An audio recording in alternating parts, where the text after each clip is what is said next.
Hi everyone, how are you all doing? I hope you're doing well and welcome to another episode of this blockchain related series. Today we'll be taking a look at a new concept called UTXOs. And this concept is directly associated to the blockchain, to the Bitcoin blockchain. And I'm talking about this because there are a lot of institutions that are picking up a lot of interest in Bitcoin. And if you are probably invested in it, it's a good idea for you to know about this and how this works. So let's dive deeper to the notepad. And so UTXO, what this basically means is Unspent Transaction Output. And if we draw just a simple transaction anatomy, you have inputs, you have a transaction, and you have outputs. And most people think that for example, in the Bitcoin, you can only have one input and one output. So this basically is from you are person A and you send to person B, and that's basically it. But that's not entirely true. If you are like in the Bitcoin ecosystem, you can send to person B, you can send to person C, you can send to person D, and you can even send it to yourself. And this is all at the same time. And let's have here an example for you if you haven't understood this, if you haven't learned this concept, or if you haven't grasped it. So let's take an example here. You have Ricardo, you have Danielle. I am Portuguese, so I'm using Portuguese names, and they are sending you 0.5, let's say BTC. And here you have, so you have one BTC, and this is basically, so you could say that your balance is one BTC, but the blockchain doesn't really, the Bitcoin blockchain doesn't really know, tracks balances, at least directly, and we'll get into it right away, but it tracks these UTXOs. So, but at the moment you spent, let's say 0.7 to Marta, these UTXOs are basically just spent transactions. So what I'm here saying is that the blockchain basically tracks the blockchain, the transaction inputs, and also the transaction unspent outputs. And this is how wallets, let me here draw wallet, can see like your balance,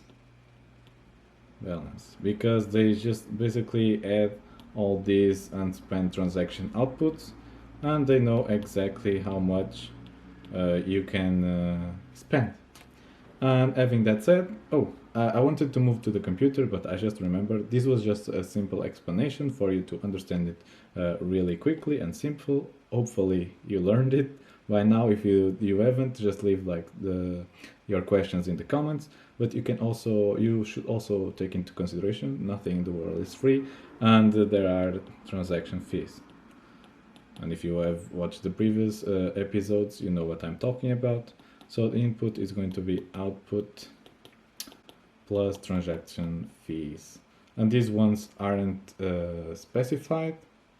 You just like calculate them. In some wallets you can even assign if you want to spend how much you want to spend in fees, if you want to spend a higher amount in fees, a lower amount, and this will basically just prioritize your transaction. So if you're willing to give up a lot in transaction fees, a lot of miners will have an incentive to put your transaction first, so it will be executed faster, hopefully. And having that said, let's move into the computer. Time for me to switch places here. Wait.